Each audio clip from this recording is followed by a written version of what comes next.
My dad gave our business to my sister's boyfriend, and took his side, so I stayed silent too. Until I returned and flipped the script, turning their world. Part5. These payments to Atlantic Consulting Group. That company doesn't seem to exist except on paper. It's registered to an address that's actually a UP store. And these equipment purchases. The amounts seem inflated. And there's no sign of the equipment actually arriving at your facility. So he's embezzling. But it looks that way. But to prove it legally would require a forensic audit, and probably a lawsuit. It would get ugly. I printed everything out and went to see my dad at home. I found him in his workshop, where he's always gone to think. He was working on a scale model of our first fishing boat. The one my grandfather had started the business with. "Dad, we need to talk about Todd." He looked up from the model, his face already set in that stubborn expression I know too well. "Jake, I thought we settled this." "You need to see these documents," I said, laying them out on his workbench. "Todd is bleeding the company dry.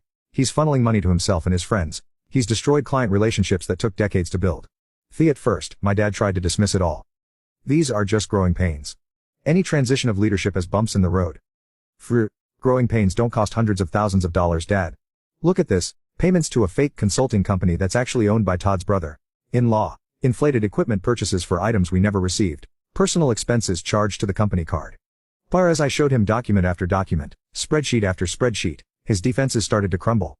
When I showed him the charges from a luxury resort in the Bahamas on the company card, he finally fell silent. After a long pause, he looked up at me with tired eyes. "What do you want me to do, Jake? I signed a contract. I gave him my word." "Your word to a conman doesn't mean much, Dad. We need to talk to a lawyer and see if we can void the contract based on fraud." He shook his head. "That would tear the family apart. Your sister is in love with him. They're talking about getting married. So you'd rather let Todd destroy everything you and Grandpa built, everything I've worked for my whole life?" My dad looked away. "I need time to think. This is a lot to process." I left the documents with him, hoping they'd finally open his eyes. But as I drove away, I had a sinking feeling that it was too late. The damage might already be too extensive to fix. The next day, my dad called and asked me to come to the office. When I arrived, I was shocked to find Todd sitting there with him, along with my sister. "Jake," my dad said, his voice unnaturally formal.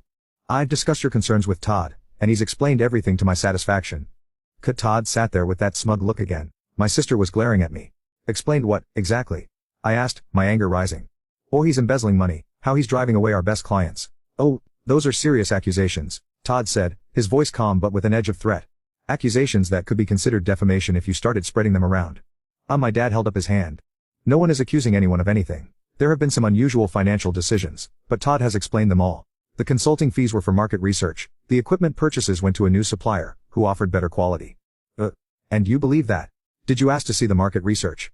Did you check if the new equipment actually arrived?" That's enough,"